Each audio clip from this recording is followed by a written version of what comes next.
Hechos 20, 26. Continuamos con la serie Temas de importancia para la iglesia. Y vamos a tocar un tema que he titulado El equilibrio en el dar. El equilibrio en el dar.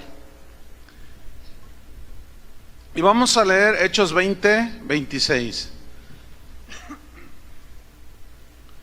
Dice así: por tanto, yo os protesto en el día de hoy, que estoy limpio de la sangre de todos, porque no he rehuido anunciaros todo el consejo de Dios.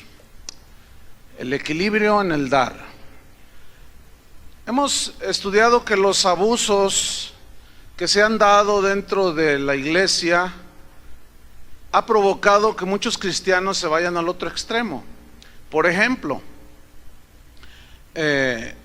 hay quienes se dedican a nada más exaltar los milagros, y esto ha provocado que todo sea basado en milagros, pero se ha llegado a la exageración en la cuestión de milagros, que hasta se los llegan a vender. Pero por otro lado, hay una verdad en la Biblia de que Dios hace milagros, ¿no es cierto? Entonces cuando alguien se va a los extremos en cuanto a los milagros, luego tiende a irse hacia el otro lado y después dice, no, todo eso es del diablo. El diablo hizo todo eso, y ya le atribuyen al diablo todo lo sobrenatural, y ese es un desequilibrio. Otro ejemplo es la autoridad espiritual que hablábamos la semana pasada. El hecho de que la Biblia habla de que hay una autoridad espiritual que hay que obedecer, está estipulado en la Biblia, pero el abuso en la autoridad hacia los creyentes ha provocado reacciones contrarias, y cuando la gente de alguna manera se da cuenta de que hay una verdad al respecto, pero se va al otro lado, se van al otro extremo, y luego ya se le paran enfrente al pastor y le dicen, ¿y usted qué? Y tampoco, tiene que haber un balance, tiene que haber un equilibrio. Los dones espirituales es lo mismo. Ha habido mucho abuso en la profecía.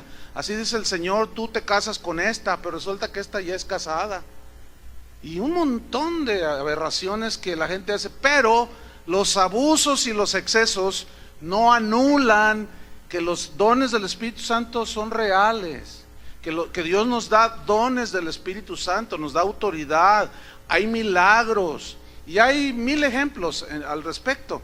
Entonces los abusos de algunos no anulan que las verdades que mencionan las Escrituras, y esto es lo que nosotros debemos de tratar de encontrar, que es un equilibrio, la verdad en su equilibrio, para no irnos a ninguno de los extremos.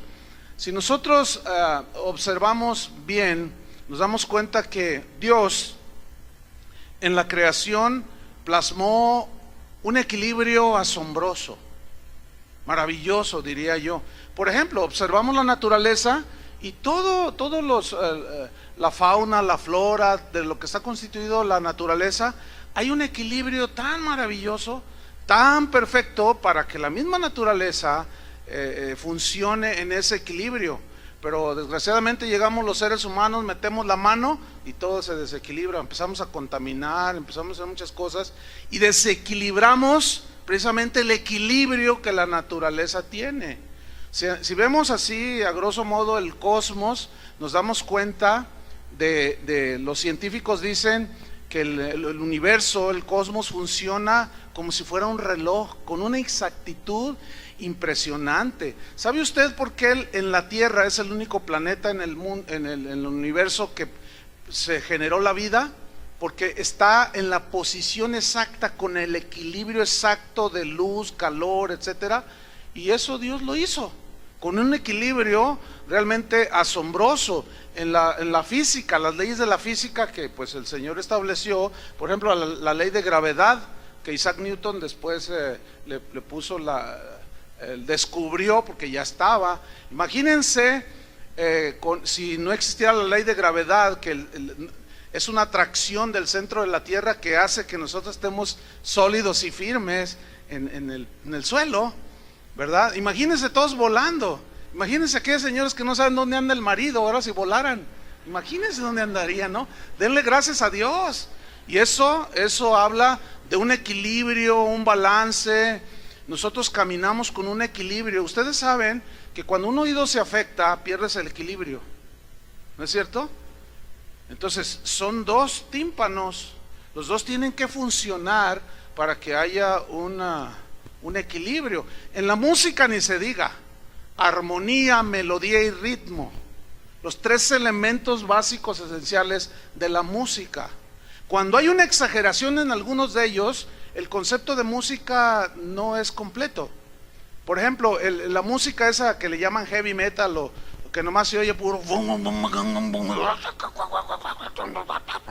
es puro ritmo, no hay melodía, armonías una que otra, pero no, la música más bella sigue siendo la música clásica en cuanto al concepto de la música, porque reúne estos tres elementos y hay un equilibrio entre la armonía, la melodía y el ritmo, y eso da un equilibrio.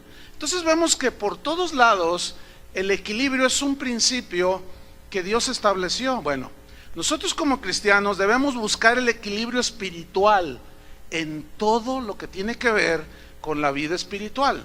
Por eso Pablo, el apóstol, dijo: no he rehusado anunciarles todo el consejo de Dios. Yo no les escondí nada, se los expliqué detalladamente. ¿Por qué? Porque conocer todo el consejo de Dios pues nos lleva hacia un equilibrio en nuestra vida espiritual. Y hoy vamos a tocar un tema que tiene que ver con el dar, con el dinero. Ustedes saben, o algunos probablemente vienen de iglesias donde hubo un énfasis o hay un énfasis exagerado, extremoso en la colecta de ofrendas, en el pedir de los diezmos. Muchísimas iglesias dedican hasta 1 hora para recoger, están duro y den, y te pasan hasta 5 o 6 veces la charola, para que 5 o 6 veces tú des. Entonces te dejan como limón de fonda, todo exprimido, ¿verdad? Entonces ya la gente, algunos se preguntan, pero ¿por qué tanto énfasis en esto? ¿Por qué tanto énfasis? Y la predicación, 15, 20 minutos cuando mucho, y todavía hay que ver si es predicación. Entonces hay un sobreénfasis. La pregunta es: ¿por qué tanto énfasis en el dinero en cada reunión cuando se juntan los cristianos? Ahora, ¿eso significa que no se debe de hablar ni de recoger ofrendas? No, el problema está en el exceso, en el estar enfatizando sobre el dar, y que da, y que si no la maldición de no sé qué, y que te va mal, hasta los mayas te van a maldecir si no das. Total, es una exageración, un sobreénfasis que lleva al extremo a muchos. Saben que alguien diseñó un software, y espero que esto no lo tomen mal los que abusan de la gente, pero hay un software que alguien inventó, que se los venden a las iglesias, a los pastores. En ese software tú lo anexas en tu computadora, y ahí los domingos les reparten sobres a la gente. Entonces allí ponen nombre, pues Rosita Alvírez, ¿verdad? Y luego diezmos, 2 millones de pesos, sí, cómo no. Y ponen ahí dirección y teléfono y todo. Entonces cuando cuentan los diezmos, las ofrendas, ellos meten en su computadora tu nombre, y el programa está diseñado para que cuando se haga la contabilidad y se anexe todo, haces un clic y sale todos los que no diezmaron. Entonces te traen aquí, y resulta que el lunes alguien va y te visita a tu casa y ay, hermano, ¿qué anda haciendo? No, pues vine por el diezmo, ayer no depositaste tu diezmo. ¿Saben que hay pastores que así tienen un ministerio que va y cobra los diezmos? Exagerado, exageradísimo. Porque la pregunta es: si hay ese sobreénfasis en el dinero y tan preocupado está el pastor porque algunos no diezman, ¿por qué el lunes también no van con ese mismo énfasis y deseo de ver cómo está la cosa, de ir y preguntar a la señora, a la esposa: ¿te trata bien tu marido? ¿Caminan en santidad? No, ¿quién hace eso? Ninguno. Pero ¿por qué sí con el dinero?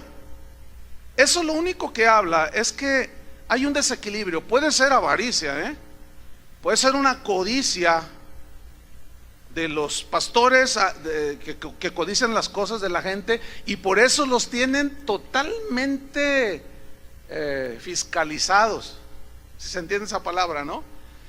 Pero esto ha llevado a muchos extremos, este sobreénfasis, y obviamente en esto del dar ha habido una exageración y hay unos extremos tales. Por ejemplo, miren, vamos a Éxodo 30, versículo 11. Éxodo 30, 11. Mientras ustedes lo buscan, Éxodo 30, 11, déjenme decirles lo siguiente.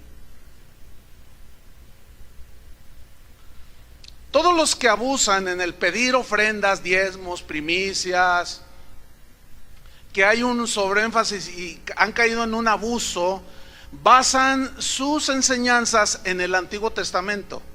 Pero pongan mucha atención. El Antiguo Testamento, la manera de ofrendar, de dar, los sacrificios de animales inocentes, todos eran símbolos y eran sombras de lo que había de venir. ¿Quién es el que había de venir? Cristo. Es decir, todo, absolutamente todo, el Cordero de la Pascua apuntaba hacia el Cordero de Dios, que es Jesús. Las ofrendas que se daban por la expiación de los pecados tipificaban al pago que iba a hacer en un momento dado el Hijo de Dios por nuestros pecados.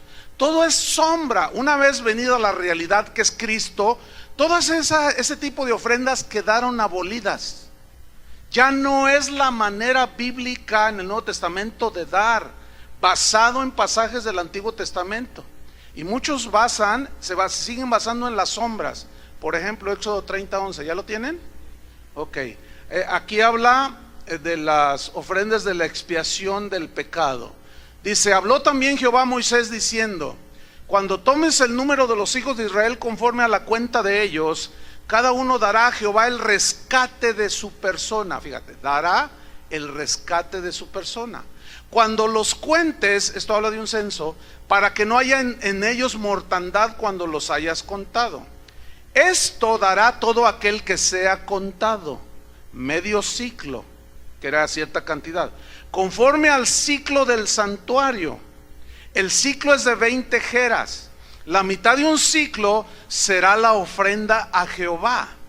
Todo el que sea contado de 20 años arriba dará ofrenda a Jehová, porque eran los que estaban produciendo, ¿sí?, en su vida.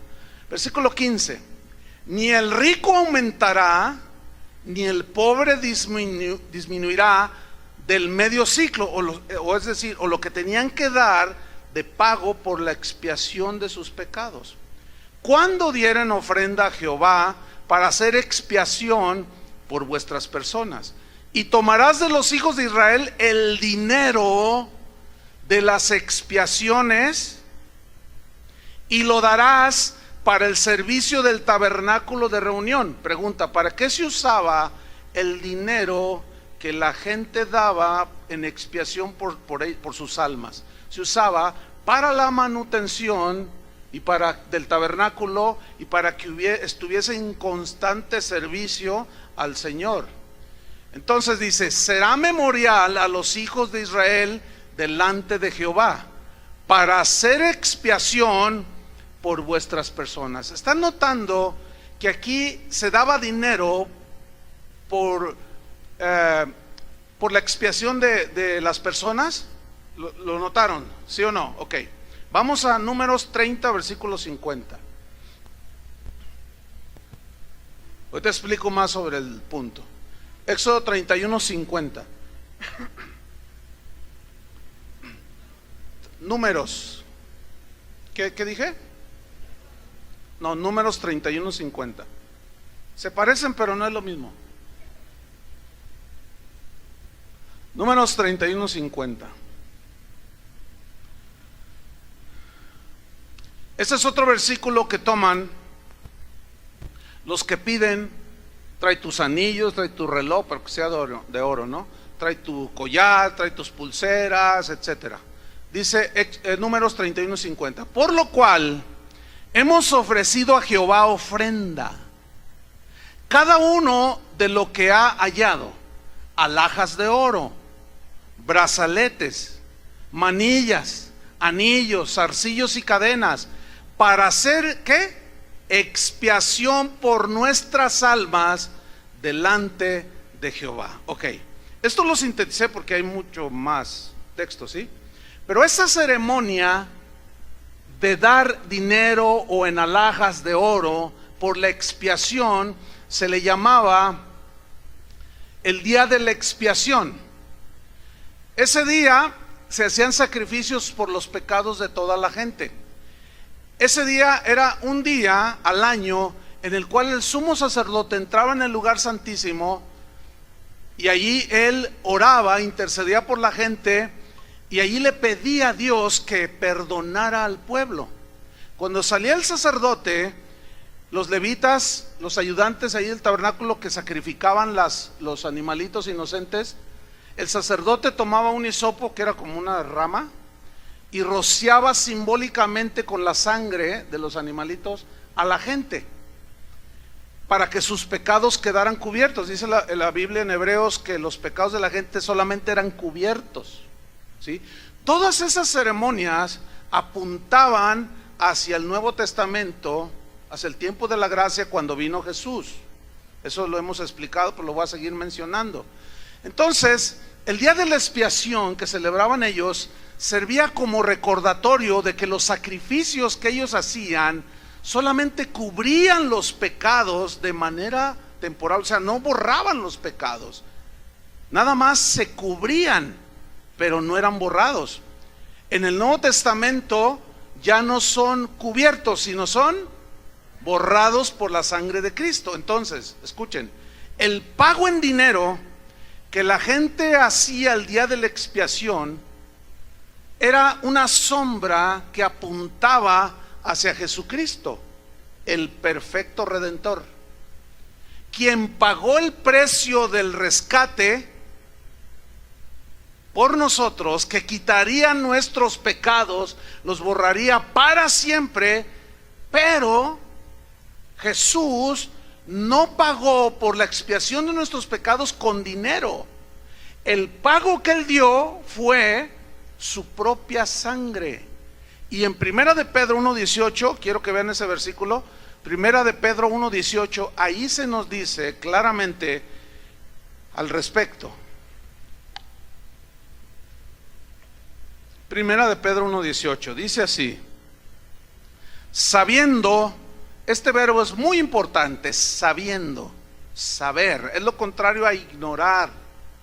Cuando la gente ignora esto que vamos a leer, es que se dejan manipular y los abusadores abusan de los ignorantes, porque les sacan versículos de la Biblia. Entonces la gente asume, no, sí, mira, es bíblico. Sí, no, pues lo está diciendo el pastor. Pero escuche, sabiendo, dice Pedro. Y este es lo que va a decir a continuación es precisamente la realidad de lo que el Antiguo Testamento apuntaba cuando la gente pagaba con dinero por su expiación. ¿Listos para leer? Sabiendo que fuisteis rescatados. La palabra rescatados es la misma palabra en hebreo, en griego, que se traduce por redención. Y redención significa pagar dinero por un rescate. Y esto era alusivo al mercado de esclavos, como lo hemos explicado en otras ocasiones, que se usaba en aquel tiempo, que la gente iba y compraba y pagaba el rescate. Entonces decían, ya te redimí, significa ya pagué el precio por tu libertad. Eso significa redención, pagar un precio por la libertad de un esclavo. Entonces, ¿en qué sentido Cristo pagó el precio por nuestra libertad? O mejor dicho, Cristo pagó el precio por nuestra libertad del pecado, y por eso decimos, Cristo nos redimió, pagó un precio. Pero ese precio no era oro, no era plata. La sombra del Antiguo Testamento apuntaba al pago perfecto, que era lo que sigue aquí. Sabiendo que fuisteis rescatados de vuestra vana manera de vivir, o sea, tu vida pecaminosa, la cual recibisteis de vuestros padres. Pero este pago, refiriéndose al pago, dice: no con cosas corruptibles, como oro o plata. Es decir, el pago de la redención, de la expiación, ya no fue con oro ni plata. ¿Están entendiendo? Ok. ¿Qué fue el pago? Versículo 19: sino con la sangre preciosa de Cristo, como de un cordero. Ahí está, el cordero que tipificaba ya el cordero de la Pascua, que apuntaba hacia el cordero de Dios, que es Jesucristo. Como de un cordero sin mancha y sin contaminación. Ok, entonces y por lo tanto, esa práctica de decir: trae una ofrenda para que Dios te bendiga, trae una ofrenda para que esto, ya no tiene vigencia, hermanos. ¿Por qué? Porque en aquel tiempo se pagaba, repito, por la expiación, pero como Cristo ya pagó, entonces ya todo ese tipo de ofrendas quedaron abolidas. Ya no hay más ofrenda por el pecado. Jesús dijo, hablando de un rico que amontonaba, dijo, ¿qué acaso dará rescate por su alma? O sea, ¿pagará por su salvación? Bueno, antes simbólicamente se pagaba. Digo simbólicamente porque nadie podía pagar su salvación. Pero acuérdense de esto: lo del Antiguo Testamento era una sombra que apuntaba hacia la realidad que es Cristo. Bueno, el ignorar esta verdad ha provocado excesos que llevan al extremo, como por ejemplo de pedir dinero cuando se ora por los enfermos. Y eso es una aberración. ¿Por qué? Les voy a explicar por qué. Porque está la reunión cristiana ahí, entonces traen a alguien que ora por la gente. Entonces dicen: ¿cuántos quieren un milagro? Pues todo el mundo quiere un milagro, ¿no? Entonces se les convoca, se atrae a la gente con el asunto de que si usted está enfermo, o si tiene algún conocido que está enfermo, un familiar, traiga ese, porque va a ser una noche de milagros, dicen. Entonces ya está la gente allí que necesita un milagro de Dios. Entonces dice: a ver, ¿cuántos están enfermos? Entonces la gente levanta la mano. Entonces dicen: por ejemplo, ¿usted qué tiene? Y dice la señora: tengo cáncer. Ok, ¿quiere que Dios haga un milagro? Dice: claro.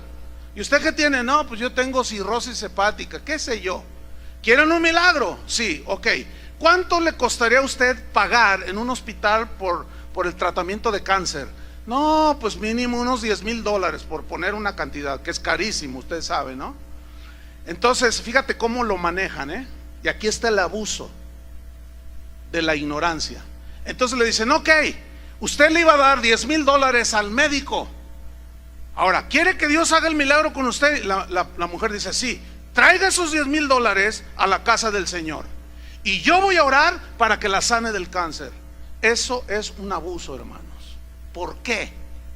Porque Cristo, cuando murió por nosotros, ganó para nosotros todo lo que necesitemos, sea provisión, sea sanidad, lo que sea, liberación, lo que sea. Por lo tanto, ese tipo de ofrendas es un abuso. Me estoy explicando, ¿verdad? Otros se sacaron de la manga pactar con Dios por prosperidad. O sea, pacta con Dios. Tú pacta con Dios, vamos a hacer un pacto con Dios para que nos bendiga todo este año. Entonces, en enero van a traer ustedes, van a hacer un pacto con Dios, van a dar adicional, aparte de sus diezmos y ofrendas, van a hacer un pacto con Dios y van a traer 20,000 pesos que van a pagar en un año. Porque al pactar con Dios, tú estás asegurando que Dios te va a devolver 10 veces más tus 20,000 pesos.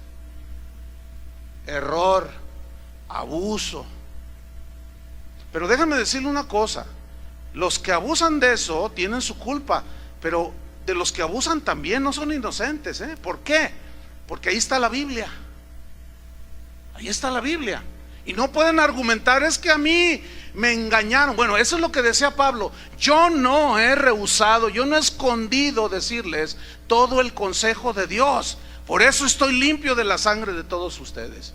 De manera que si los engañan, si se desvían, yo no tengo nada que ver aquí, porque yo ya les expliqué de qué se trata el cristianismo. Y Pablo habló del dar también. Así es que nadie puede decir, es que yo no sabía y me engañaron. Bueno, si te engañaron, abusaron de ti y los abusadores se enriquecieron. Pero el colmo, hermanos, últimamente ha estado en auge una manera tan vergonzosa de sacarle el dinero a la gente que dicen, hermanos, ¿cuántos están endeudados? Ahora vamos a hacerlo un poco práctico. Aquí está el predicador que quiere sacar el dinero, ¿no? Entonces dice, ¿cuántos tienen deudas, hermanos? A ver, ¿cuántos están endeudados? Levanten su mano, los que están endeudados. Ok, entonces estamos practicando. Yo sé que hay un montón de endeudados. Nomás estamos practicando para que ustedes entiendan el ejemplo. Entonces, a ver, ¿cuántos están endeudados? Por ejemplo, ¿cuánto debes tú? 50,000 pesos, ok. ¿Quieres ser libre de la deuda? Claro. A ver, ¿quién no quiere ser libre de una deuda? O sea, es bien obvio. Nadie ora, Señor, que mi negocio no funcione. Ay, ¿quién va a orar así? ¿Cuántos de ustedes han orado? Señor, que me bajen el sueldo. Entonces, es bien obvio. ¿Quieres que te aumenten el sueldo? Pues todos van a decir que sí. O sea, es bien obvio. Ok, Marcial, debes 50,000 pesos. ¿Quieres ser libre de la deuda? ¿Sí o no? Sí. Ok. Y aquí viene el abuso. Tú da el diezmo de tu deuda y yo voy a orar para que Dios desaparezca esa deuda. De una manera misteriosa, de pronto va a aparecer dinero en la cuenta de tu banco. Y de pronto vas a ir a querer pagar el abono y te van a decir, ya no debes nada. Pero luego, como está endeudado y no tiene los 5,000 pesos que son del diezmo de los 50,000, entonces pide prestado. Entonces ya son 55,000 que debe, porque resulta que lo están engañando. Eso no existe en la Biblia, hermanos. ¿Cómo está eso? ¿De quién se sacó de la manga eso? Un abusivo predicador. Y de ahí le siguen un montón de abusadores. Y se han ido a extremos que rayan en lo ridículo. Pero bueno, en la mañana que puse este ejemplo, en los que vienen en la primera reunión y los que vienen ayer, en la mañana salió una señora que debía 300,000 pesos de deuda. Entonces 300,000 pesos. Entonces el diezmo son 30,000 pesos, ¿verdad? Pero ayer alguien me dijo, no, yo debo 1,500,000.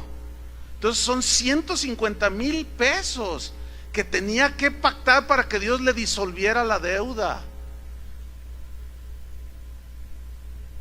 Puros abusos, hermano. Puros abusos. Ahora, aquí viene el punto. El exceso en el abuso de pedirle dinero a la gente y de sacarle a como dé lugar, inventando malabares y quien cuanta cosa con tal de sacarle a la gente el dinero. Este abuso ha provocado que muchos al pasar el tiempo se den cuenta de que los estafaron, de que los robaron, que les dijeron, tú da ese diezmo y Dios te va a dar 10 veces más. Y no solo no te sucedió, te endeudaste más y quedaste peor. Entonces en el momento en que tú vas y reclamas, oiga pastor, yo pacté y está peor la cosa, es que no tienes fe. No, espérame, entonces ya no es un pacto. Porque el pacto es, yo cumplí ya con darte, ahora Dios cumple con darme, ¿no? Entonces ya no es asunto de fe, sino de que Dios cumple el pacto. Entonces el que queda mal ahí es Dios, porque no cumplió. ¿Y quién se enriqueció? Los abusivos. ¿Está entendiendo, no? No, yo sé que esto lo van a oír los abusivos y van a chillar como, ¿para qué digo? Ya saben ustedes. ¿Por qué? Porque se les está descubriendo, ¿sí? Se les está descubriendo porque Dios quiere que tengamos un equilibrio. Pero el desequilibrio viene cuando algunos que se han sentido abusados, alguno de ustedes fue abusado por un tipo de estos predicadores. Levante su mano. Miren, ahí hay un buen número, ¿sí? Y de seguro no son, bueno, han de venir de una iglesia donde se predicó eso. Ok. El punto es este, que al ser abusados, luego y darse cuenta, se van al otro lado y después ya no dan nada. Porque dicen, no, yo sigo al Señor, pero yo ya no voy a dar, porque lo único que hacen es enriquecerse, ¿sí? Entonces comienzan a medio estudiar o a estudiar la Biblia y de pronto leen Gálatas 3:13, este tipo de personas. Gálatas 3:13, que dice: Cristo nos redimió de la maldición de la ley.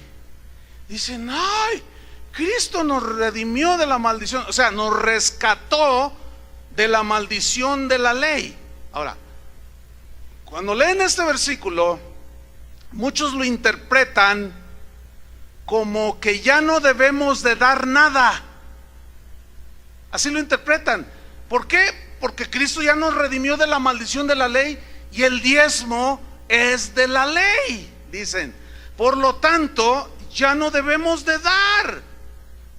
Anda circulando por ahí un correo que alguien manda a los cristianos y el correo se titula La maldición de dar el diezmo. Hazme favor. Pero ¿qué significa que Cristo nos redimió de la maldición de la ley? Bueno, debo decirles que es un versículo desgraciadamente interpretado de una manera pésima, pero pésima, propia de un ignorante de lo que significa lo que hizo Cristo en la cruz. ¿Qué significa que Cristo nos redimió de la maldición de la ley? Significa que la ley demandaba que nosotros debíamos de guardarla para agradar a Dios, pero resulta que la misma Biblia dice que no hay un ser humano que pueda cumplir la ley. Por lo tanto, era imposible que ningún ser humano cumpliera la ley. ¿Por qué? Porque nuestra naturaleza humana, con la tendencia al pecado, nos tenía esclavizado al pecado. Pablo decía, yo no sabía que codiciar era malo hasta que la ley no me dijo, no codiciarás. Hasta entonces me di cuenta que era malo codiciar. Por lo tanto, la ley tenía que cumplir un propósito. ¿Cuál era? Mostrar que no había uno solo que podía obedecer la ley de Dios y obtener su salvación. No había uno solo.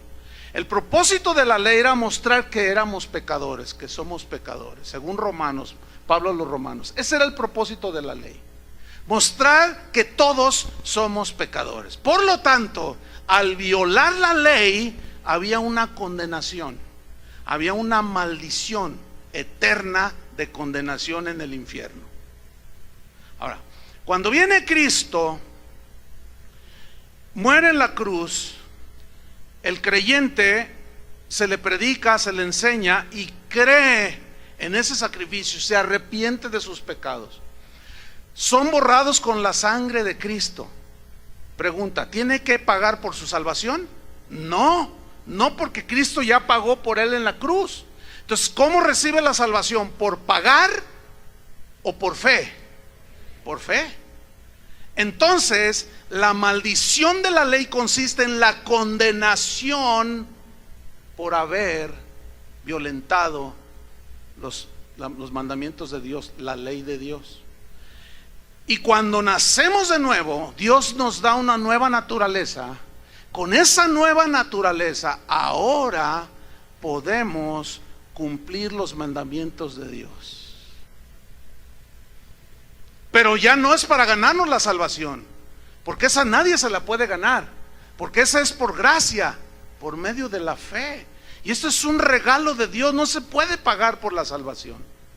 Entonces, eso es lo que significa que Cristo nos redimió de la maldición de la ley. Ahora, nos redimió de la condenación de la ley. por haberla violentado. Pero escuchen, pero no nos libró del dar, porque dar jamás ha sido una maldición. ¿Entiende eso? Jamás la Biblia menciona ni por ningún lado que dar es una maldición. El error que lleva al exceso, al desequilibrio, está en el creer que con el dinero, hoy que estamos bajo la gracia, podemos comprar nosotros las bendiciones de Dios. Ese es el gran error. ¿Quiere que Dios la sane del cáncer? Sí, traiga $10,000. Ese es el error, ¿entienden?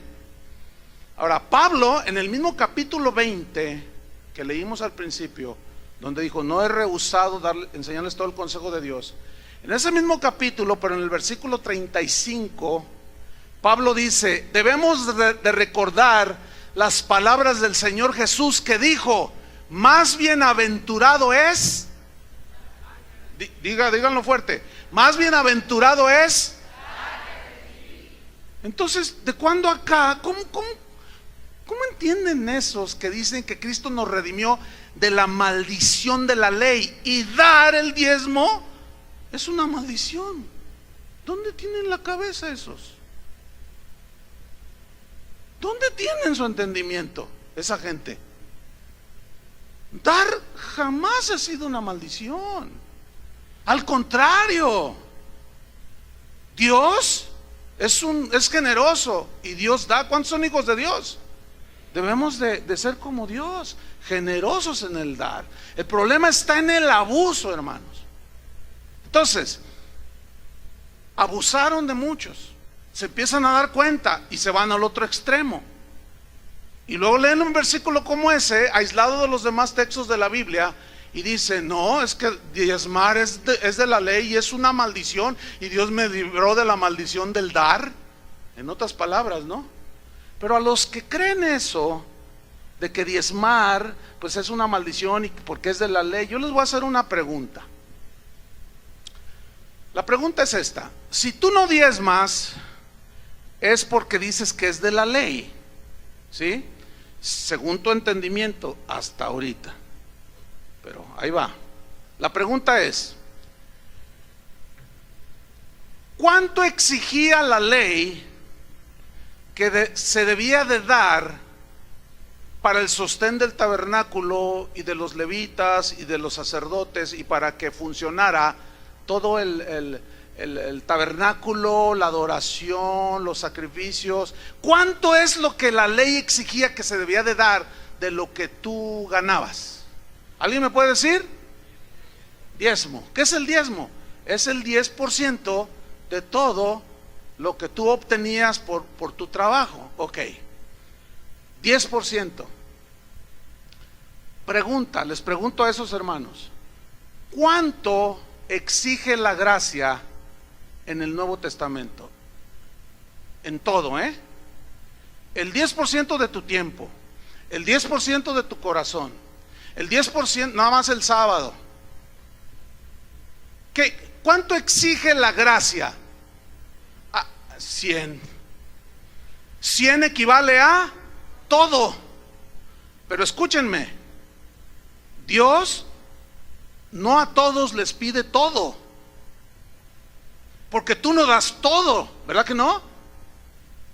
Bueno, algunos no dan nada, pero los que dan tampoco das todo. O sea, tú no recibes tu quincena y vienes y lo depositas en el ofrendero, ¿verdad que no? No. Pero entonces, ¿cómo es eso? Si la ley exigía nada más 10%, entonces la gracia exige todo.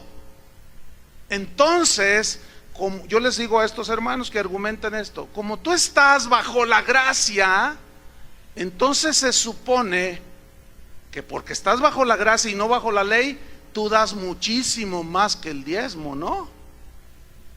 Porque la ley exigía el diezmo en cuestión de dinero, pero la gracia, y también en otras cosas, la ley decía, guardarás el sábado, solo era un día a la semana donde no harás nada, y lo dedicarás a Jehová tu Dios. Pero en el Nuevo Testamento, en el tiempo de la gracia, todos los días son para Él, ¿sí o no?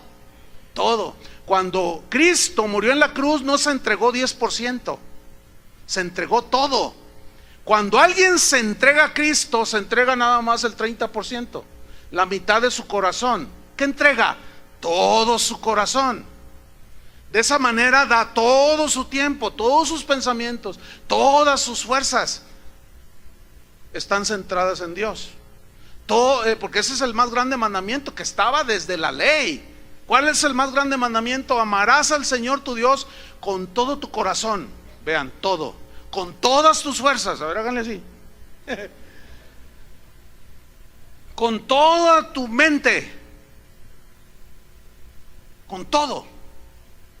Ahí está, todo, todo, todo. Ahí en ese grande mandamiento estaba encerrada la gracia. Pero la ley decía, en cuestión de lo que tú recibes, nada más trae el 10% para que funcione el tabernáculo.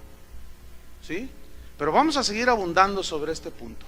Mateo 5, versículo 27. Entonces los que argumentan que están bajo la ley y que por eso no dan, bueno, están bajo la gracia. Pero entonces se entiende que deberían de dar más, ¿no? Porque la gracia demanda todo. Vamos a leer Mateo 5:27 y vamos a ilustrarlo con este pasaje. Hay muchos, pero no puedo darlos todos, obviamente. Mateo 5:27, ¿listos? Ok. Está hablando Jesús y dice: oísteis que fue dicho, no cometerás adulterio. Bueno, eso es de la ley, ¿sí o no? ¿Me están siguiendo? Vamos. Oísteis que fue dicho, no cometerás adulterio. Versículo 28. Pero, ese pero, hermanos, es muy importante, porque Jesús está a punto de decirles algo que va muchísimo más allá, que es más completo que la ley. ¿Ustedes oyeron? Traten de imaginar que Jesús está enfrente de la gente. Les dice: ustedes oyeron que dijeron, no cometerás adulterio. ¿Qué dice el versículo que sigue? Pero yo os digo que cualquiera que mira a una mujer para codiciarla en su corazón, ya adulteró con ella en su corazón. ¿Dice así o no? Pregunta: ¿qué demanda más, la ley o la gracia? ¿Verdad que es muy claro? Si tu ojo te es ocasión de caer, dice ahí, al siguiente versículo, sácalo. Ay, Dios, pues puros tuertos. Esto es simbólico, obviamente. Está hablando de que la ley solamente hablaba del acto mismo de adulterio con la mujer ajena. Pero Jesús dijo: no, es que la ley cumple nada más un propósito de mostrar que son pecadores. Pero yo voy al corazón, yo quiero todo. Yo quiero tus pensamientos, yo quiero tu corazón. Por lo tanto, si tu corazón hay eso, tú ya cometiste adulterio. Ay, Dios. Entonces hay que volvernos a la gracia, ¿no? Digo, a la ley. Porque la gracia te exige todo. Porque la gracia te dio todo. ¿Sí o no? Por lo tanto, tenemos que dar todo. Estoy hablando de toda nuestra vida, ¿eh? Ahora bien, si Jesús no le hubiera dicho a los discípulos, les dijo: miren, si vuestra justicia no fuere mayor que la de los escribas. ¿A qué justicia se refería? A la justificación que le iba a hacer en la cruz del Calvario. Porque a los que les estaba diciendo, a los fariseos, de todos ellos que se ufanaban de la ley, ¿se acuerdan de aquel publicano que Jesús puso en la parábola? Que dijo: no soy como este, yo ayuno 2 veces a la semana, doy diezmos de todo, hago esto y lo otro, y no adultero, no hago esto como este publicano. Y dice Jesús: y el publicano, estando de lejos, ni levantaba el rostro y se golpeaba el pecho, y arrepentido decía: Señor, sé propicio a mí, soy pecador. Y Jesús dice: ¿cuál de estos dos salió justificado? El publicano. ¿Por qué? Porque nadie puede comprar su salvación diezmando, ayunando. ¿Entienden?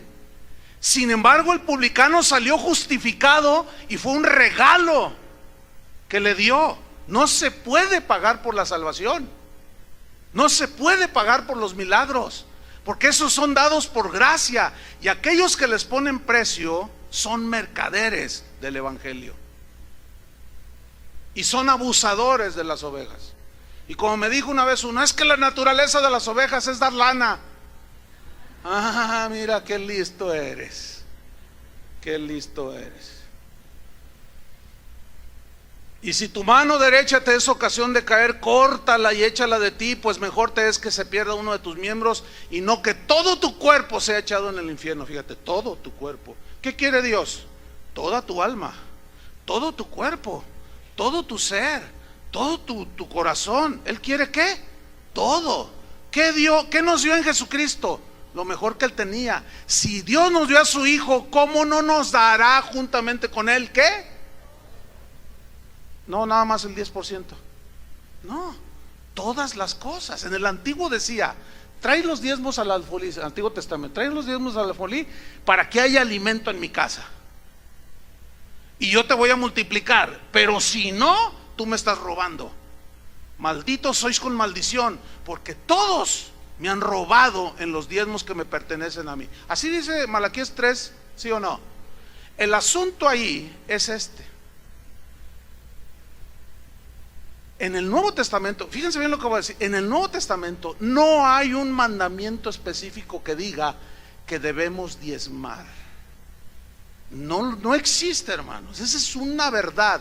Entonces, ¿por qué en iglesias cristianas se pide el diezmo? ¿Saben por qué? Porque el diezmo, hermanos, es la expectativa mínima que Dios espera de nosotros. Es como decir, partir de eso hacia adelante. Pero les voy a explicar todavía más para que quede bien claro y podamos tener un equilibrio. La pregunta de nuevo, ya la van a saber responder en general. ¿Qué exige más? ¿La ley o la gracia? La gracia demanda más, ¿sí? ¿Por qué? Porque Dios nos dio en Cristo todo. Y si todo se nos dio por gracia, nosotros lo recibimos ¿cómo? Por gracia. Y Jesús dijo, den de gracia lo que recibieron de gracia. A ver, ¿qué recibimos de gracia? Entre otras cosas, salvación. Gratis, eso significa, sin haber pagado un precio. Él ya pagó en la cruz. Entonces, yo recibí salvación por gracia. Entonces yo debo de predicar la salvación por gracia, gratis. Si yo le pongo un precio, venga a escuchar la conferencia, la que sea de la Biblia, y le pongo un precio de entrada para que usted venga a escuchar y use su gafet, yo estoy agrediendo el sacrificio de Cristo en la cruz. Porque ahí ya no estoy dando de gracia lo que recibí de gracia. Entonces, ¿qué con la gente que no tiene dinero para pagar para escuchar un mensaje de salvación? Es un abuso eso, es una aberración, es pisotear la sangre de Cristo. Entonces yo voy a dar de gracia lo que recibí de gracia, pero también puedo recibir sanidad. A mí Dios me ha sanado un par de veces de manera milagrosa. En algunas de una manera, un par de veces de manera instantánea. Una vez yo estaba en mi casa y sentí un dolor espantoso que me tumbó. Mi esposa ni cuenta se dio. Y yo dije, Señor, ¿llegó mi hora? Le dije, y yo me sentía mal, sentía algo extraño, un dolor que me tumbó. Yo le dije, Señor, quítame esto. Cuando yo dije esto, yo dije, en el nombre de Jesús, se me fue. Y me levanté y dije, ay, gracias, Señor. Bueno, ¿cuánto me cobró el Señor? Nada. Pero si yo vengo aquí y les digo, ¿hay algún enfermo aquí? La señora de cáncer, ok, ¿cuánto le paga el médico? $10,000, tráigalos aquí, yo voy a orar para que Dios los sane. Mentira, abuso. Porque entonces ya nos está dando de gracia lo que recibimos de gracia. Liberación es lo mismo. Ahora hay que pagar por ir a un encuentro para que te liberen. Hazme el favor, Santísimo. O el Santísimo favor. Entonces, si recibimos todo de gracia, ¿qué vamos a dar? Todo de gracia. Entonces, ¿qué con el dinero que Dios pone en nuestras manos y los bienes que Dios pone en nuestras manos? ¿Cómo vamos a dar? ¿Por ley o por gracia? Alguno dirá, bueno, es que mi trabajo me costó ganarme mis centavos. Sí, pero ¿quién te dio la vida? Dios. Sí, pero ¿quién te dio las fuerzas? Dios. Sí, te lo has ganado, pero ¿quién te dio la inteligencia? ¿Y quién te dio el intelecto? ¿Y quién te dio el tiempo? ¿Y quién te dio el carro que tienes para ir a trabajar? ¿Y quién te dio para pagar el microbús para ir a tu trabajo? Dios, Dios, Dios, Dios. Entonces lo que Dios te pone en la mano también es por gracia, ¿sí o no? Para que te mantengas. Pero entonces, si todo nos es dado por gracia, ¿por qué el dinero se evade de la gracia? A ver, no, es todo. Entonces, lo que Dios pone en mi mano, en tus manos, cuando damos, tiene que ser dado no por ley, sino por gracia. Espero me esté explicando, ¿sí? O sea, yo oro por un enfermo, pero no le voy a cobrar. Si yo doy para el sostén de la obra, si yo doy para ayudar a un hermano que necesita una operación y yo le doy no esperando recibir para que Dios me bendiga. Y pacto contigo, Señor, le ayudo a para que tú me lo multiplicas 50 veces, Señor. No, no, no, no, no. No, porque yo lo que tengo, Dios me lo dio por gracia. Entonces yo voy a dar, ¿cómo vamos a dar? Por gracia. Entonces, dando bajo la gracia. Primera de Corintios 16:1. Entonces, ¿cómo llegar a un equilibrio? Hacia allá vamos, en el dar. Porque unos les quitaron todo y después ya no dan nada y están en la misma situación, en el extremo. Primera de Corintios 16:1. Déjeme darle algo del contexto. La persecución a los cristianos en Jerusalén había provocado pobreza. ¿Por qué? Por obvias razones. A los cristianos los persiguieron y cerraban sus negocios. Ellos tenían que huir y quebraban sus negocios, los expulsaban de sus trabajos. No les querían vender en las tiendas de víveres, no les vendían por ser cristianos. La cosa realmente estaba fea. Y entonces los cristianos en Jerusalén entraron en pobreza extrema. Y Pablo, a donde iba, les hablaba de ayudar a los hermanos que estaban en esa necesidad. Miren 1 Corintios 16:1. Dice así: en cuanto a la ofrenda para los santos, o sea, para los que estaban en necesidad, haced vosotros también de la manera que ordené a las iglesias de Galacia. Fíjate, que ordené a las iglesias de Galacia. ¿Qué ordenó? Esto ordenó, versículo 2. Cada primer día de la semana. ¿Cuándo es el primer día de la semana? El domingo. No se duerma porque eso está interesante, ¿eh? Y luego sale con que pues yo no entendí, entonces sigo en la ley. Porque ahora muchos van a decir, no, mejor me quedo en la ley, en la gracia no, porque la gracia te pide todo. ¿Se acuerdan del joven rico? ¿Se acuerdan? Ahorita vino a mi mente que llegó con Jesús y le dijo, Señor, yo quiero vida eterna, yo te voy a seguir, yo esto y lo otro. Los mandamientos sabes, ¿sí? No adulterarás, no robarás, no dirás falso testimonio, honra a tu padre y a tu madre. Todo eso lo he guardado desde mi juventud. Dice que mirándolo Jesús lo amó. O sea, como teniéndole compasión, paciencia, y le dijo, oh, bien, qué bueno. Oiga, qué bueno es no adulterar. ¿Está conmigo? Qué bueno es que un hijo, que ustedes jóvenes honren a sus padres. Oye, pues eso es bueno. Qué bueno es no robar. Todo eso es bueno. Y es desde la ley. Y le dice, pero una cosa te falta. Con uno solo de los mandamientos que se violen, ya violaste toda la ley, dice San Pablo. Dice, una cosa te falta. Y Jesús sabía cuál era el mandamiento que él no cumplía: no codiciarás. Porque le dice, vende todo lo que tienes y dalo a los pobres. ¿Por qué no le dijo, darles el diezmo? ¿Por qué no le dijo, dale una ofrenda? ¿Por qué le dijo todo? Porque en el tiempo de Jesús, Dios te pide todo. Cuando el Señor nos habló de irnos como misioneros a la Argentina, pusimos nuestras cosas que teníamos, muebles, etcétera, a la venta. Pues teníamos que irnos nada más con la maleta. Pero cuando los hermanos llegaban, yo les decía, te lo regalo, llévatelo, y vendé una que otra cosa. Entonces, cuando junté el dinero, no alcanzaba ni para los boletos. Pero Dios puso en mi corazón regalarlo. De pronto mi esposa me dijo, oye, ¿cómo le vamos a hacer? Le dijo, pues no sé, pero... Y luego ya llegaban otros hermanos, llévatelo, decía mi esposa, llévate eso también. Total, regalamos el 70% de las cosas. Ni para un boleto nos ajustaba. Pero dimos todo, nos quedamos sin nada. Entonces fui a una convención para pastores. Y era grande la convención, pero apartaron a los pastores para una conferencia especial. Y éramos como 300 pastores. Entonces el orador, antes de empezar, dijo, hermanos, me acabo de enterar que el hermano Chuy se nos va de misionero a la Argentina. Y todos aplaudieron. Y dice, sí, aplaudan, sí. Dice, pero ¿saben una cosa? Irse de misionero cuesta.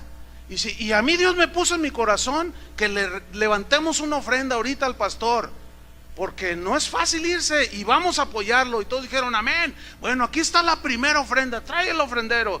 Y el predicador dijo, aquí está, y puso algo ahí, vengan todos. Y los pastores pasaron y ofrendaron y dieron. Cuando me entregaron el dinero eran $25,000, ya traducidos en dólares. Fueron y los cambiaron y me los dieron. Yo me asusté. Dije, no, Señor, te urge que me vaya, ¿verdad? Pero escúcheme, fíjese, nosotros no dimos todo. Yo estaba dispuesto a dar todo, pero no fue todo, fue como un 60-70%. Pero el Señor me dio todo.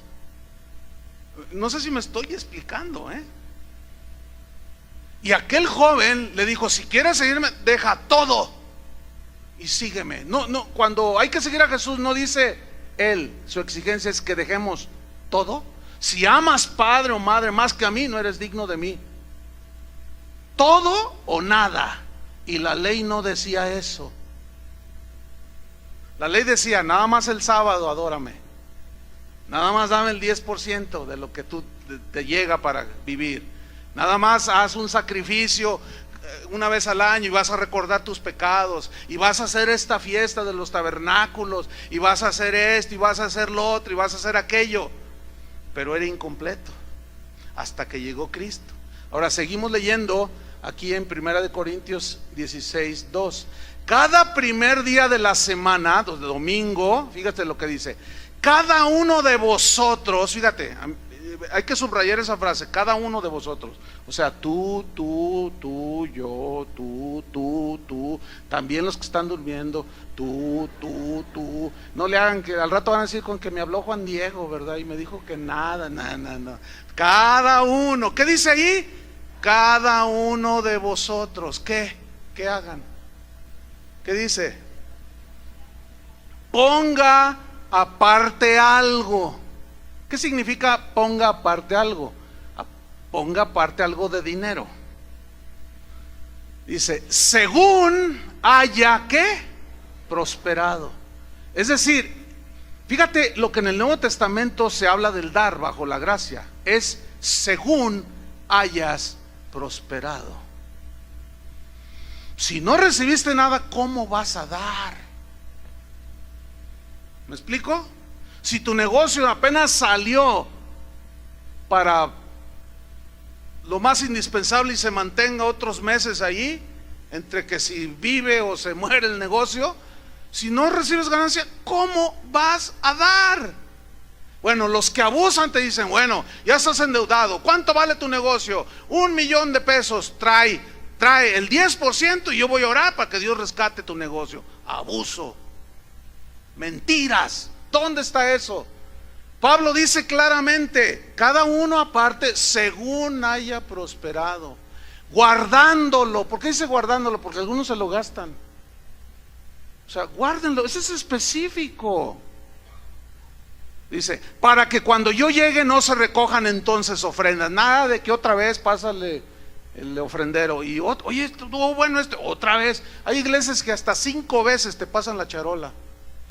Y ya ahí sí, ya muchos se hacen los dormidos. Versículo 3: y cuando haya llegado a quienes hubieran designado por carta, a estos enviaré para que lleven vuestro donativo a Jerusalén. O sea, eso tenía que ser canalizado para lo que se pidió. Segunda de Corintios capítulo 9 versículo 5. Segunda de Corintios 9, 5. Pongan mucha atención. Dice así: por tanto, dice Pablo, tuve por necesario exhortar a los hermanos que fuesen primero a vosotros y preparasen primero vuestra generosidad antes prometida. ¿A qué se refiere? A la ofrenda que les dijo que apartaran. Dice, para que esté lista como de generosidad. Ahora viene una frase muy importante para el tiempo de la gracia. Dice, y no como exigencia nuestra. ¿Qué significa eso? Que ninguno de los apóstoles exigió como muchos hoy exigen, presionan y manipulan a la gente. El Señor me está diciendo que aquí hay 100 personas que van a dar 100,000 pesos. Vamos, levántense y vengan y pongan aquí su promesa de fe, pongan su cheque, porque el Señor sabe quiénes son y ya me mostró quiénes son, y si no se paran yo voy a señalar quiénes son. Así se manejan los abusivos. Entonces están manipulando a la gente, porque no va a faltar entre numeroso público que no tenga sus buenos ahorritos. Aquí ahorita en esta reunión hay gente que Dios ha bendecido abundantemente y que tienen buenos ahorros, tienen buenas propiedades. Pues en más de uno ingenuo va a caer. Entonces, y si no lo haces, mira, se te va a quemar debajo del colchón, y empiezan a manipular. Y va a llegar el devorador y te lo va a quitar, en lugar de traérselo. Mejor tráeselo al Señor y siembra en el reino. Entonces tú dices, híjole, pero ese dinero lo tengo para la universidad de mis hijos. Tengo 3 ya en edad de universidad. ¿Y cómo le voy a hacer, Señor? Entonces está ahí luchando y el otro te está manipulando desde el micrófono y te está diciendo, dalo, si no yo te voy a señalar, y si no, la maldición va a venir sobre ti, maldito tu dinero. No, pobre gente, porque entonces le están exigiendo algo que Dios no le está exigiendo, hermanos. Porque ya es la manipulación del hombre. Ese predicador, esos que hacen eso, no están dejando que la gracia obre en el cristiano. De eso voy a hablar los últimos 10 minutos. Entonces dice, no como exigencia nuestra. No hay una exigencia en la Biblia. El ministro de Dios no debe de estar exigiendo a la gente, y mucho menos estarlo manipulando para que den, y mucho menos con mentiras, y mucho menos con versículos sacados del contexto que ya no tienen aplicación en los tiempos de la gracia. Versículo 6. Mira este versículo que es tan común, es tan hermoso este versículo, es tan verdad, es tan certero porque es del Espíritu Santo, pero ha sido tan manoseado, y vamos a leerlo. Pero esto digo, el que siembra escasamente también segará escasamente, y el que siembra generosamente, generosamente también segará. Esa es una verdad. El problema está en el abuso, hermanos, que te dan una manipulada por más de 2 horas para sacarte todos tus ahorritos, y luego cierran su tremendo sermón con ese versículo. Porque si no das así, vas a recoger escasamente. Pero si tú das con generosidad hasta que te duela, dicen algunos, porque entonces ya no es sacrificio, dicen. Y hay un sacrificio en el dar, dicen. No, espérame, los sacrificios ya no valen. El sacrificio perfecto fue Cristo. ¿Cómo que sacrificio de dar? El único sacrificio que exige el Nuevo Testamento es la adoración. Ofrezcamos pues sacrificios agradables a Dios, fruto de labios que confiesen su nombre, alabanza y adoración. Entonces, es verdad, hermanos, es verdad que si nosotros mezquinamente no entendemos que todo lo hemos recibido de gracia, aún lo que tenemos, y detenemos la generosidad para sostener la obra, para enviar misioneros, para abrir nuevas congregaciones, para ayudar a los huérfanos, para ayudar a las viudas, para salir y predicar, todo eso cuesta, hermanos. ¿Cómo se va a sufragar? Desde el Antiguo Testamento se dijo cómo, y de eso voy a hablar el próximo domingo. Pero entonces dice, el que siembra teniendo la bendición de Dios, dice, no, pues ahí va un pesito, ¿verdad? O de una manera mezquina, dice, bueno, aquí hay una verdad: el que siembra escasamente, segará escasamente, ¿verdad? Versículo 7, miren esto, cada uno, aquí está, cada uno, otra vez esa frase, cada uno, tú, y tú, y tú, y tú, y hasta el falso maestro que se metió aquí entre nosotros, está sentado por ahí.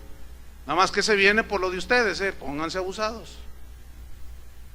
Digan, ¿seré yo maestro?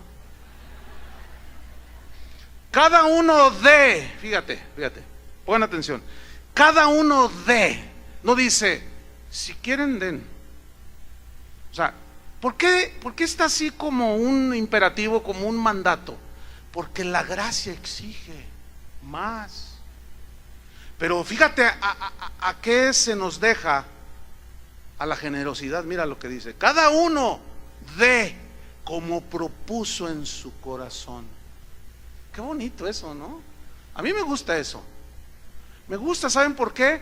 Porque aquí rechaza toda manipulación.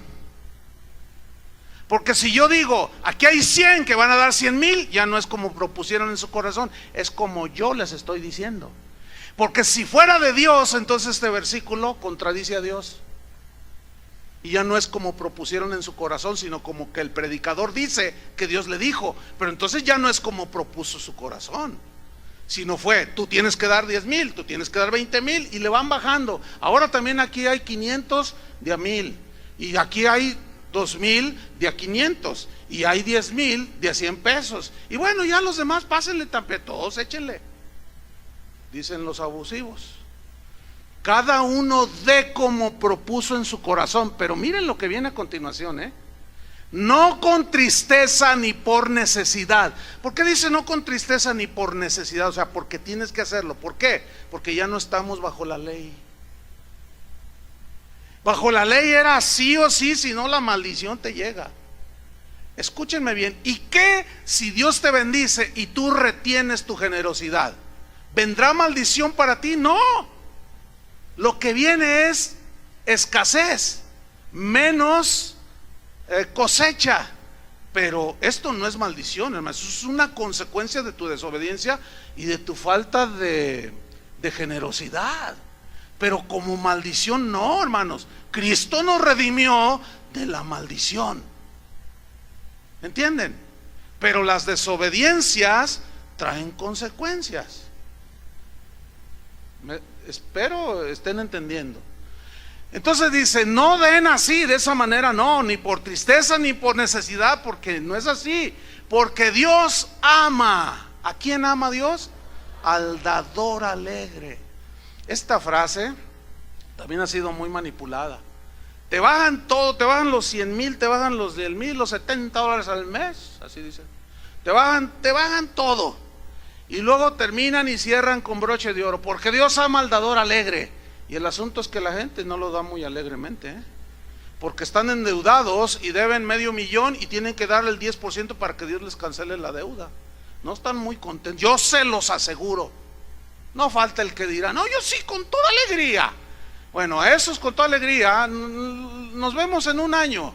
Nos vemos en 2 años, en 3 años, a ver si se les canceló su deuda. El problema con esto es que cuando ya se dan cuenta, muchos apostatan y dejan y se van, según ellos, fraudeados por el Señor, pero no fue el Señor, fue tu corazón y el abusivo aquel.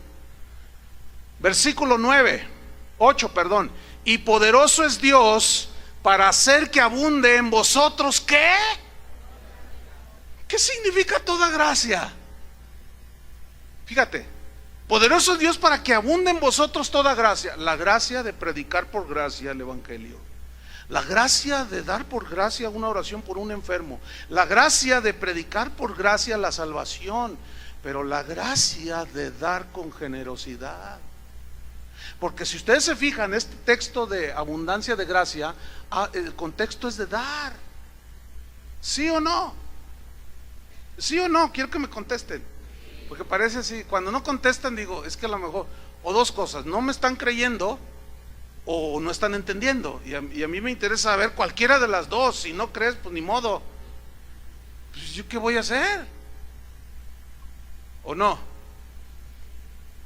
Y poderoso es Dios para hacer que abunde en vosotros toda gracia, a fin de que, teniendo siempre en todas las cosas todo lo suficiente, abundéis para toda buena obra. Abundar para toda buena obra significa dar, después de que tú tuviste para tus necesidades. Entonces, conforme prosperamos, damos. El problema ha sido el abuso, hermanos. Ese ha sido el problema. Hace rato me comentaban de una persona que pidió un consejo y dijo: pastor, ¿qué hago? Fíjese que pues yo, de la iglesia donde pues estuve antes, pues el pastor me bajaba lo que quería. Dice, y pues ya me di cuenta que abusó de mí, pero pues ¿qué hago? No, pues ¿tú qué quieres hacer? No, pues yo le perdono todo lo que me quedó debiendo y lo que... Dice, a mí Dios me ha bendecido con bienes y con riquezas y no necesito todo eso. Y hablaba, escúchenme bien, no de $1,000,000, El abusivo del pastor abusó de esa oveja. Pero la generosidad de él, fíjate bien, dice, yo prefiero la paz y yo le perdono todos sus abusos. Bueno, eso es loable, ¿no es cierto? Porque a fin de cuentas, ¿que te vas a amargar porque abusaron de ti? Pero tampoco te vayas al otro extremo. El hecho de que hayan abusado y que algunos abusen no significa que todos los pastores abusan. Y ese es el otro extremo.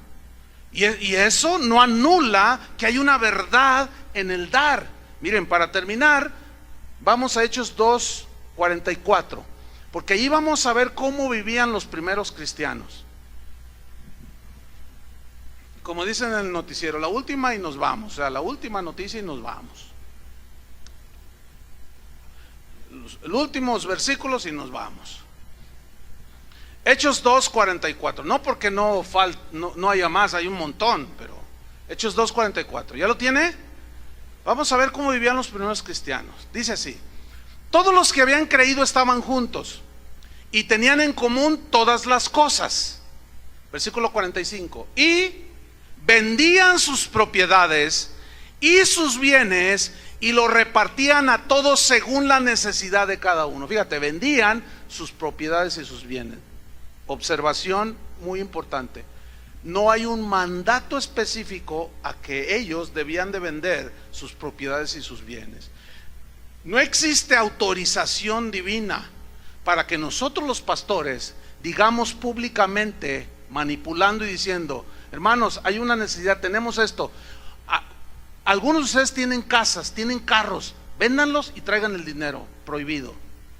Eso le compete al Espíritu Santo. Decirle a cada cristiano, al que él quiera, porque se supone que lo que tenemos es de él, ¿no? Y que él nos lo puede pedir cuando quiera, porque la gracia nos dio todo, la gracia nos exige todo. Y que cuando él tenga bien pedirnos todo, nosotros ahí estamos dispuestos. Pero no hay un mandamiento. Y esto desgraciadamente, estos versículos han sido mal usados y se ha abusado de la gente. Y esto es lo triste y doloroso, porque dicen: ya ven, es bíblico, dicen, vender propiedades. A ver, ¿quién tiene más de 2 casas aquí? Levante su mano. Y muchos se la piensan, ¿verdad? Y están así, con la ley de la gravedad, ¿verdad? Hacia abajo. Pero finalmente, bueno, ante la presión levantan la mano. ¿Cuántas casas tiene? 3, hermanos. Venda una, la más cara, y traiga el dinero aquí. Si no, algo sucederá y le van a quitar las 3 que tiene. Y el otro, miedoso, ignorante, va y vende una y le trae el dinero. Manipulación, hermano. No se vale eso. Hechos 4:32. Vendían sus propiedades.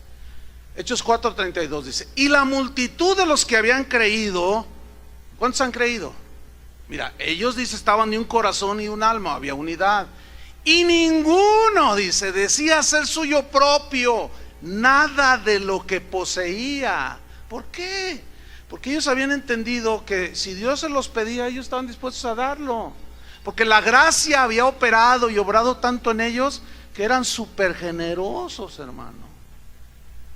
Seguimos leyendo.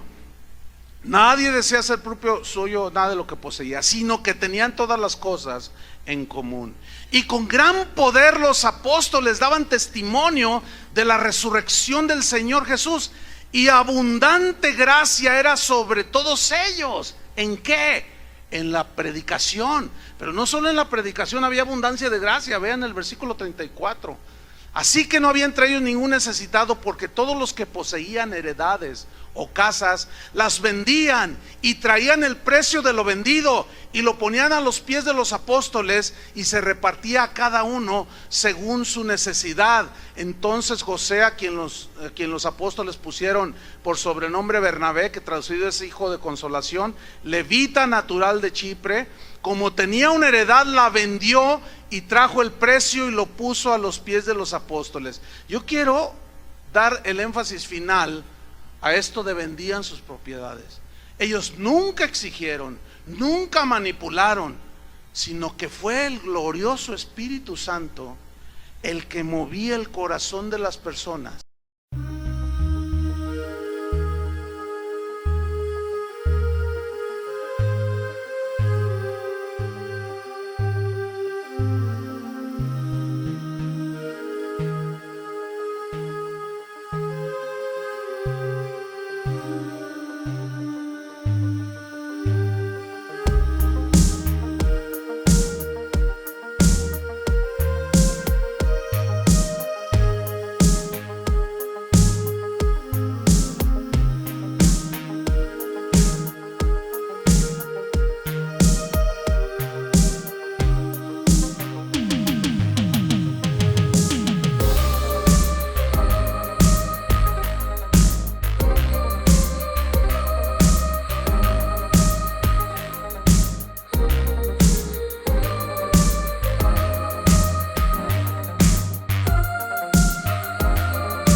el nombre, porque como dice la Biblia, ojos que no ven, corazón que no siente, ¿verdad? O sea, yo como pastor no me interesa si usted da o no, no me interesa cuánto da, si mucho o poco, eso a mí no me importa, eso a mí no me incumbe. ¿Sabe por qué? Porque ese es un asunto de usted con Dios. ¿A usted le interesa lo que yo dé? No, a usted ni le importa. ¿Y qué le importa que yo haya dado lo que ya mencioné que di? Nada más lo estoy poniendo como un ejemplo para que vean cómo opera la gracia, hermanos. Ese es el único propósito. Pero escúchenme, el hecho de poner el nombre allí es para, nosotros no queremos saber nada sobre eso, es un asunto de cada quien. A mí cuando Dios me ha pedido cosas, yo las doy. Muchos no han entrado en ese nivel de descubrir en la gracia lo que es la generosidad, porque es una verdad que ciertamente, hermanos, el que siembra generosamente, ¿qué? Generosamente también segará. Esa es una verdad, hermanos, que es a donde Dios quiere que entres en ese nivel, pero no con tristeza, no con manipulaciones, no con abusos, sino que tú entiendas que la gracia es la que te va a impulsar. ¿Entienden? ¿Saben qué sucedió para terminar en el capítulo 5 de Hechos? Después de esto, de este mover tan tremendo en la primera iglesia. Pero había un hombre llamado Ananías con Zafira su mujer, que vendieron una propiedad y trajeron el precio a los pies de Pedro. Y Pedro lo vio y dijo: en tanto vendisteis esa heredad, dice, en tanto. Ananías, ¿por qué permitiste que Satanás llenara tu corazón? ¿Por qué permitiste y mentisteis al Espíritu Santo? Y en ese momento cayó fulminado, se cayó muerto. Vino el juicio de Dios sobre Ananías y después sobre Zafira su mujer. Pregunta: ¿por qué fue Dios tan drástico? Escúchenme bien. ¿Saben por qué fue tan drástico Dios? Porque era un mover tan santo, tan limpio, de que la gente estaba tan llena de gracia que eran generosos. Y llegó uno que por avaricia, codicia y mentira quiso aparentar que él era muy generoso. Dijo: voy a vender esta heredad que todo el mundo sabe que yo tengo, pero le voy a sacar. Y vino el juicio, hermanos. ¿Qué significa? A fin de cuentas, que Dios aborrece la avaricia, hermanos. Y aquel que dice que es hijo de Dios y dice que diezmar es maldición y que ya no debe, no ha entendido la gracia, no ha entendido. Entonces nosotros los pastores debemos de confiar en que la palabra de Dios es la que obra en ustedes, y que esa gracia que les ha dado todo, que nos ha dado todo, ustedes la puedan comprender. Y no tenemos que andar manipulando a nadie para que dé. ¿Cuánto tiempo invertimos en la recolecta de las ofrendas en esta congregación? ¿Ya se dio cuenta? Ni 2 minutos, es más, ni 1 minuto. Vamos a darle la bienvenida a los hermanos. Un aplauso, le pegan su corazón, como aquí el varón, bienvenido, le pegan su corazón. Bueno, ¿qué les parece si sembramos?